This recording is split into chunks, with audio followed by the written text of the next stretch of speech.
کہ ایک خاتون ہمارے پاس آتی ہے کہ بالہمہ میں اس نے زمین خریدی ہے 5 کنال 4 مرلے. یہ کسی شخص سے خریدتی ہے اور 17 لاکھ اس کا فیکس جو ہے کنال کا ریٹ بن جاتا ہے. 3 سیل ڈیڈز بن جاتی ہے. اس کے عوض میں یہ خاتون جو ہے گوری پورہ میں 2 کنال زمین بھی دے دیتی ہے، یعنی 2 کنال دے کے اور 88,40,000 دے کے یہ 5 کنال 4 مرلہ زمین حاصل کرتی ہے. کچھ عرصہ کے بعد شفیع چینی اس میں ایک آدمی ہے جس کا میں نے تفصیلات آپ کو بتا دی، وہ اس کے پاس جاتا ہے اور کہتا ہے کہ چونکہ عمل درآمد کرنا ہے، اپڈیٹ کرنا ہے ریکارڈز کو، تو یہ سیل ڈیڈز آپ مجھے دے دیجیے.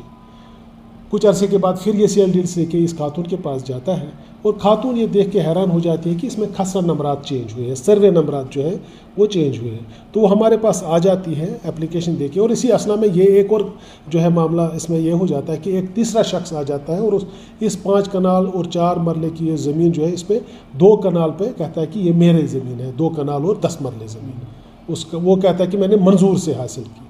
بہرحال ہم چھان بین کرتے ہیں، اس کے بعد یہ پتہ چلتا ہے کہ واقعی اس عورت کے ساتھ دھوکہ دی ہوئی ہے. خسرہ نمبرات چینج کیے گئے ہیں، سروے نمبرات چینج کیے گئے ہیں، ٹیمپرنگ ہوئی ہے ریکارڈز میں، دھوکہ کر دی گئی ہے، جعلسازی کی گئی ہے. اور نصرت عزیز جو تحصیلدار وقت کی بالہمہ میں تھی اور اس کے ساتھ ایک وہ جو ہے پٹواری تھا اور باقی سب یہ لوگ ہیں، ان کے خلاف ہم نے پرچہ بھی دیا ہے.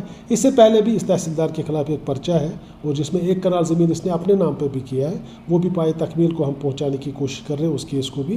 تو آج ہم نے جو ہے آنریبل کورٹ آف لا سے سرچ وارنٹس حاصل کی تھی اور اس وقت جب میں آپ سے بات کر رہا ہوں 7 مختلف جگہوں پہ بڈگام اور سری نگر اضلاع میں اس وقت جو ہے سرچ چل رہی ہے.